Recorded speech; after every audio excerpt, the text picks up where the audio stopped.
What's up, everybody? We get so many questions about conspiracy theories on cases that we're following on this channel, about what ifs. And someone said, Pete Sardis and I have known each other for over 20 years, and we usually see eye to eye, but there are some things we see very differently. I'm going to follow the case. Pete's going to bring in the theories. What is mainstream media saying? What are the reports saying? Is it real? Is it fake? Did it come in at trial? And we're going to discuss it because, as we've seen in trials, one side or the other can do something that makes previously inadmissible evidence come in by opening the door. Make sure you subscribe on iTunes, SoundCloud, Spotify, wherever you listen to our podcast. Let me know what you think in the comments. What's up, everybody? Welcome into another episode of the Opening the Door podcast. And we have something a little bit different today, as we have a new special guest to discuss what happened in the Alec Baldwin criminal situation. How did the prosecutors screw this case up? How did they make these decisions? What kind of pressure was on them? How do we get here? And to help me talk about it for the first time on the podcast is our newest associate here at the law offices of Tragos, Sardis & Tragos, J.D. Patel. Fresh off of his career at the state attorney's office. He's been a prosecutor for the entirety of his career after, of course, clerking for our firm for a few years. And we just hired him. So he has been in the thick of it and in the trenches of making these charging decisions. And he's been in the shoes of the prosecutors that made the decisions that backfired in a very public way in Alec Baldwin's criminal case. What's up, JD? What's up, man? Thank you for having me. Yeah. Thanks for coming on. And it's going to be an interesting episode because, you know, some people think it's unfair to say that this was just a swing and a miss by the prosecutors and, you know, they're just doing their job. They're trying to do the right thing. But when it comes down to it, the prosecutors are the ones that hold all the power in this situation, right? You're right. And there's actually something different about this case, though, too. And that's that the main state attorney ended up putting on special prosecutors to file charges in this case. And we'll get into who those special prosecutors were because they weren't actually prosecutors initially. Right. And that's the whole point. They knew. They went up and asked the politicians for more money to fight this case because they knew it was going to be a battle. They knew Alec Baldwin had time and money and power, and he was going to have great lawyers. So they knew that going into it. So first, let's start out by talking about how state attorneys make charging decisions and what all comes into play, especially when they know the attorney is going to be, you know, most cases you're comparing a private attorney and a public defender. Sometimes you do have high-powered attorneys that can affect the decisions you make as a state attorney. So take us in the mind of a state attorney or a prosecutor when this comes on your desk and you have to make the charging decision. Absolutely. So there are two different ways that charges come to us first. The first way is they're actually arrested and the officers recommend a charge. Then we ultimately get to investigate with the officer, talk to the witnesses, take sworn testimony from them. And based on that, we either file what the officer recommended or we change it to something based on what is presented to us. The second option, and this is what happened in Alec Baldwin's case, was the officers take statements of everybody that was at the scene. They do their own investigation. And then they forward charges to the state attorney's office. And then the state attorney's office does more investigation. And then they ultimately recommend charges, what they see they can charge, or what they can prove, rather. So, right. And if you, as a state attorney, get something across your desk from law enforcement and law enforcement think there's enough for charges, you don't think you can prove it beyond a reasonable doubt, what happens? Then we drop it. At the end of the day, we tell the officer, we don't think we have enough to charge. And that's the end of it. And a lot of people think the officers make the decision of what you're arrested for or what you're charged with. But at the end of the day, it only comes down to what the state attorney or the prosecutor, DA, state attorney, AUSA, whatever it may be, the prosecutor is the one that has to make the decision because they are the ones that are going to have to get up in court and prove this to a jury. Absolutely. So, go ahead. There are multiple times where officers come to me and they arrest somebody and they say, oh, they're dead in the rights, whatever the case may be. And I tell them, you're absolutely wrong. There's no way you could do this. There's no way I can prove this. It shouldn't even happen to begin with. Right. And you make that final decision as the prosecutor handling the case. Sometimes you have to kick it up to a supervisor and they've got to confirm or sign off on it, but law enforcement doesn't make those decisions. So in this case, nobody is forcing the prosecutor to bring charges at all, but the prosecutors decide to bring charges. And where did the problems arise with the charges the prosecutors decided to bring in this case? Okay, so let's talk about the state attorney. So the state attorney they're known as the district attorney over there. She had just been elected that year in January. So 9 months into her tenure, she gets this case. And her position was that they don't have enough time to devote their office attorneys to this one case. They've got to prosecute others in the area as well. So they end up electing 2 private attorneys as special prosecutors. Now, these 2 private attorneys, I actually looked it up, and they barely practice any criminal law at all. One of them was an employment lawyer, and the other dabbled in some criminal defense. But neither of them were actual prosecutors before, and that's pretty big here, because with the severe charge like manslaughter and the publicity that it brings with it, you better have your right people on that charge, and they didn't here.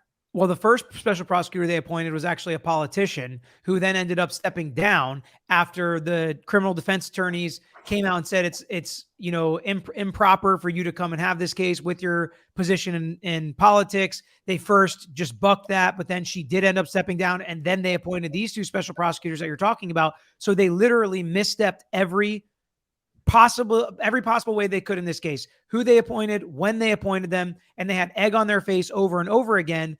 And I think what is just really important to remember here, and the point of this conversation is, it is their decision. Nobody forces the state attorney or the DA which special prosecutor to pick. It is up to her. It is up to her what to charge, when to charge, and who's going to be handling the case, right? So in your office here, the state attorney assigns cases. Right. So she assigned the case to whoever she wanted to handle the case. It's not like anybody forced her hand there either. So when it comes to her and she's trying to figure out what to charge him with, what does she come down to? And how do you go through that process about what charge, what enhancements, how heavy-handed do you want to be? Do you pick the highest charge you feel like you can prove, or the easiest charge you feel like you can prove? What's kind of the analysis there? So after you go through all the investigation, talk to your officers, you talk to your witnesses, there's going to be some media input as well. Whenever you charge somebody, your office is trying to make a statement as well. You don't want these kinds of crimes happening in your county. So in order to do that, you charge the highest you possibly can, and you set the record straight, saying, if you guys commit charges like this, you will be charged accordingly. So that's what they tried to do here, was based on the facts, they charged him with involuntary manslaughter, and that was the best charge that fit the facts in this case. But what they did do was they added an enhancement, and that enhancement was one of the biggest issues that they did, because in May of 2022 is when the law changed regarding this enhancement. These special prosecutors, they didn't actually know the law like they should have. If they were actually criminal defense attorneys or former prosecutors, they would have likely known that this law did not apply at the time of the shooting. And that's what good defense attorneys do here, is they point out those small errors that ultimately end up being big ones here. Right. And again, I don't know if those 2 special prosecutors were the ones that made that decision, but the DA was definitely involved. She was definitely involved in everything in this case. She was doing press conferences when they came down with the charges. That was with the politician who was the special prosecutor at the time. And again, they picked a gun enhancement that did not retroactively even apply to Alec Baldwin's case. So what does Alec Baldwin's, high-powered, high-priced criminal defense lawyers do? They fight it, and it gets dropped. So that's the first bit of egg on their face. Right. Then what happens with the other charges? Well, eventually those charges are dismissed as well, after the prosecutor does public interviews with media saying, we feel like we know we're going to win. We're ready for the truth to come out. We're going to get justice for the victims' families. So the next question I have is, whose decision is it to go and do media interviews? It would be ultimately the state attorney's office. I can tell you, when I was at the state attorney's office, our policy was that we don't do interviews. Why? assistant state attorneys. It is not our position. It is the state attorney's position. If he wants to do an interview, he'll either direct us accordingly or he'll do it himself. And why do you think that is? Why do you think that he tries to keep a cap on the state attorney's office? I mean, it's his office. He is the state attorney. He is solely reliable for all the actions and words that we say. And he doesn't want to put us in that position, and we don't want to screw it up for him. Because it all comes back on him at the end of the day, especially if they're elected state attorneys. And because it can get screwed up. And because if you go too hard in an interview and then this happens, it hurts even worse. Every time you charge something as a state attorney and then you drop the charges, that sucks. That happened when I was there too, where, charges would come across our desk. I was talking about the other day, one of the only cases I almost lost the JOA on was when I prosecuted a loitering and prowling, right? Like the dumbest, smallest charge you can possibly have. And that's one of the hardest charges, just so you know. What? That's one of the hardest charges to prove, just so you know. Correct.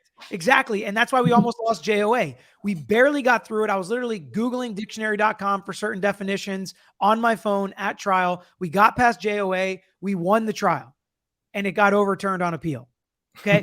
and that's the point, is like, you have these cases that sometimes it's the wrong charges. And that was like my second trial I ever did. I didn't know better. I didn't know. If I would have known now, I'd be like, nah, we shouldn't do this. We shouldn't prosecute this. This isn't right. But at the time, I'm trying to win a trial. And so while that can happen sometimes, you have to know what you're charging is appropriate. You have to be confident in that, because if it gets screwed up, you are the one that has to eat it as the lawyer, the state attorney on the case. And so she had to know that throughout this whole process. All these decisions were hers. And instead of just making them quietly and trying to do the right thing, I don't condemn anybody for doing a media interview, but you better not go back on your words that we're going to absolutely win this case 2 months into the case if you're going to do a media interview like that. And that's the point, is most state attorney's office don't do interviews. And if they do, it's usually the DA or the state attorney that is the one doing those interviews. So can you talk about how collaborative the process is when you guys are trying to figure out what to charge, when you're trying to look at a case? Do you bounce it off other state attorneys? Do you bounce it off the state attorney or the DA? How do you actually end up coming to the charge that you decide on? So it depends on the charge itself, right? So when I was at the state attorney's office, I was part of the traffic homicide unit, and basically any traffic cases that involve death, we would go out to the scene, gather all the evidence, and then we would talk about it with the state attorney and the chief assistant state attorney. And those two are our points of contact. People who are in our unit as well, we would bounce ideas off them, but ultimately we come to the right charge based on conversations with them. It may be a week, it could be 2 weeks, it could be 6 months down the road. But at the end of the day, you're talking about it, you're researching, you're making sure that the law that you are charging them with, or the crime that you're charging them with, is the right crime, because you don't want to be put in a position, 6 months down the road where you're going back and you're saying, oh, I've actually messed this one up. I charged the wrong crime. Mistakes happen. They do. But you can't make a mistake when it comes to a crime like this. And how do defense attorneys play a role in this, right? Because when you take your time to determine what charges, defense attorneys can get in there and they can actually affect the charge that the state attorney has. When you have defense attorneys like Alec Baldwin, you better believe, and especially the timeline, that how long it took for these criminal charges, they were in lockstep and knowing what was happening every step of the way. How does that affect the state attorney? What will you tell and not tell to a defense attorney? How much will you work with them? How does it depend on your relationship with the defense attorney? Things like that. So I think all of that goes into a play. Usually when these crimes happen, the first thing that these people do is they hire lawyers. The lawyers then ultimately reach out to the state attorney's office and they say, hey, we represent, Alec Baldwin, and we want to provide you guys mitigation one way or the other to help gear your mindset towards what we want. And in one of my last cases before I came to the office was a defense attorney was there from the outset. He would provide us medical records from the defendant. He said, hey, he's just a kid. We don't want you to prosecute him as an adult for this crime. In that case, he had stolen a car and ultimately killed his passenger. So it was pretty severe charges there. And throughout the entire time, I was constantly in communication with the defense attorney. Sorry. That was my bad. I hit enter on accident. You were constantly in contact with the defense attorney. Yeah, we kept him apprised of all the new information that we felt relevant. And he would constantly send us letters, call us weekly or biweekly, letting us know, or asking us if we made a decision yet. So what the defense attorney brings us, what the media input kind of is. There were times where we would get letters in the mail. The victims would write us letters. They go on the news. They make statements. All of these come into play whenever we decide what kind of charges we want to file and why. So when a defense attorney gets in there and they provide what you call mitigation, meaning why the charge should be less, why you should charge something less or not charge something at all, if there's a mental health condition, if there's a physical health condition, if there's a reason why it would fit this charge better than that charge, that's all something you take into account as a state attorney. So that was probably happening here. And the lawyers were trying to give them this information. Sounds like they totally disregarded it. And then a couple months into it, they end up dismissing the charges altogether. So defense attorneys absolutely play a role the earlier they can get into a case in what somebody could actually be charged with. And in this case, it seems like the defense attorneys were right in what they were arguing, and the state attorney should have listened to them, but didn't. And now we all, have 2020, and the hindsight is 2020, and we get to look back and see they should have listened to the defense attorneys. They should have seen how this was not going to work and they were going to lose, and just decided not to charge him. But talk a little bit about how politics and the media, you keep mentioning that. Do you guys ever feel pressure as state attorneys to charge cases based on what's happening in the media or based on the victims or based on trying to get justice, even if you feel like you either don't have the right person or don't have enough to convict? I think it's a case-by-case basis. I think the media does have some sort of input because at the end of the day, the state attorney serves the people. It's the state of Florida versus the defendant. It's not the state attorney versus the defendant. So our interests align with the public. So the public should have a say somewhat as to what, if we go forward on a charge or what the situation may be. Ultimately, is it their decision? Absolutely not. It's the state attorney's office. And one thing I do want to mention, when they said that they were going to dismiss the charges, they actually made a statement and they said, consequently, we cannot proceed under the current time constraints and on the facts and evidence turned over by law enforcement in its existing form. We therefore will be dismissing the involuntary manslaughter charges against Mr. Baldwin to conduct further investigation, and that this decision does not absolve Mr. Baldwin of criminal culpability, and that charges may be refiled. Correct. They absolutely left it open so they could refile the charges. But is any of that stuff news? Is any of that stuff new a year later when they actually charged him? It makes no sense. So. They knew that going into it when they made the charging decision. Yep. And the fact that they disregarded that evidence, looked at it in a different light, I don't know. I don't care. But for 15 months, you had the opportunity to do this investigation. And when you did do it, you screwed it up. And then right. You finally made your decision after all this time, and then you literally went back on it, but you still want to take shots with your public statement saying it does not absolve Alec Baldwin and we might file charges in the future to hang it over his head.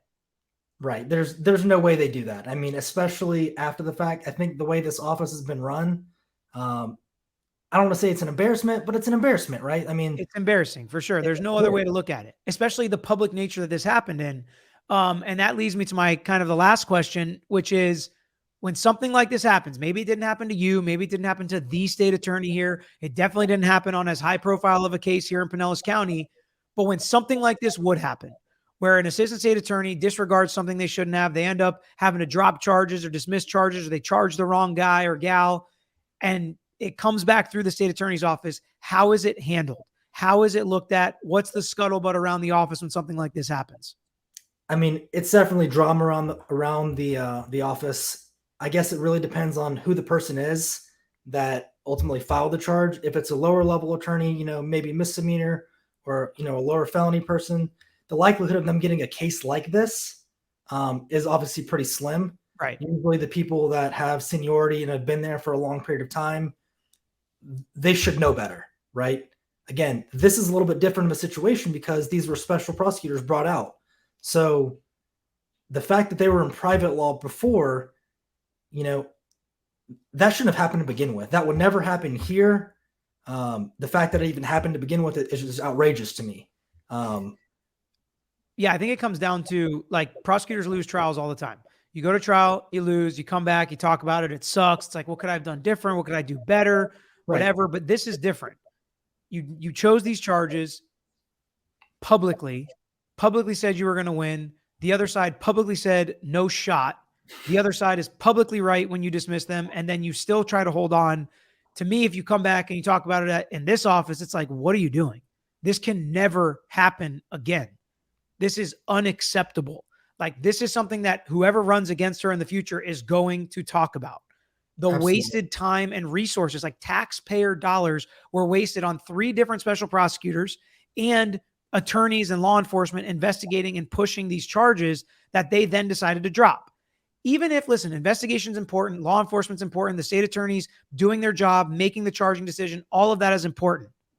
But the decision you make to file these charges better be right, because you are now spending our money pushing charges that you filed under the wrong enhancement with the gun enhancement, and then charges that you dismiss months later after you picked the wrong special prosecutor that was inappropriate, and then you bring in 2 others. I just can't see how this could have gone worse for this state attorney's office. Is there anything you could see in this case that's redeemable, that it's like, okay, I can understand how we got here? Absolutely not. I mean, if they decide to press charges again, it would be an outrage. I mean, I don't see it happening. I mean, I think they learned their mistake. I think Alec Baldwin and his team of attorneys would, quite frankly, crucify the prosecutor's office again. It's not like it went to trial or anything like that, but they stopped it in its tracks before it even needed to. And that's what good defense attorneys do. I mean, your experience, you know what to look for. I just don't see it happening again. I really don't. And if they did, something I would do as a defense attorney would be pull this public statement that she said under the current facts and time and blah, blah, blah. But it doesn't mean that we won't refile. If she does refile and this did go to trial, a good defense attorney would say, okay, state attorney said this, right? Publicly, because you can bring that in. Publicly, the state attorney said this. So what new facts or evidence or testing or anything happened since that date from today's date? Because it's going to be nothing. They already have all the evidence. They already have all the facts. They've already talked to all the witnesses over the last year plus. So what's going to be new?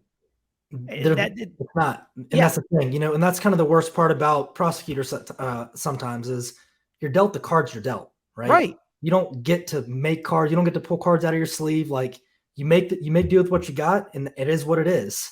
Same thing with plaintiffs' attorneys in personal injury cases. The case is worth what it's worth. If you try to lie, cheat, and steal your way into a case, or try to say, this guy doesn't need surgery, let's have him get surgery anyways, you're just creating problems for yourself. It's the same thing as a prosecutor. If you try to push stuff that is not there, you just end up with egg on your face, just like happened in this case. Good prosecutors deal with what they got, move forward with what they have, do their best, get justice as best as they can, and then move on to the next one. I mean, that's really the only way you can look at cases like this. Right. You live and you learn. You make mistakes. It happens, but you can't make mistakes in cases like that. I'll tell you that. Exactly. All right. This was fun. I appreciate you coming on. We'll do more in the future to have a prosecutor's perspective on this stuff, somebody who was literally just in the trenches and understands what these charging decisions are like, what the timing is like, how it works, and how these mistakes happen, that it is not normal for this to happen. This is something, I mean, to the high profile nature, it's unusual, but this is something that probably never happened the entire time you were at the prosecutor's office, to this level of mistake after mistake after mistake. I don't think there was. Yeah. So this is very unusual, very embarrassing, and very public for the prosecutors in this case. Alec Baldwin at this point seems to be in the clear, although we'll see if they try to refile charges in the future. Thanks for joining me, JD. No problem. Thank you. Thanks for watching another episode of The Lawyer You Know. If you enjoyed the episode, please hit the thumbs up and share with your friends who may be interested here on YouTube. And don't forget to subscribe. You can also follow us on Instagram, Twitter, Facebook, and TikTok at Tragos Law is our handle. And don't forget to listen to the Lawyer You Know podcast, featuring new episodes every week. If you have a pase you want to talk to us about, if it's a personal injury case, wrongful death, catastrophic injury, car accident, or slip and fall case, please email us at lawyeryouknow@gmail.com. And of course, all these links I just mentioned are included in the description below on this episode and every episode. So until next time, this is Peter Tragos, the Lawyer You Know.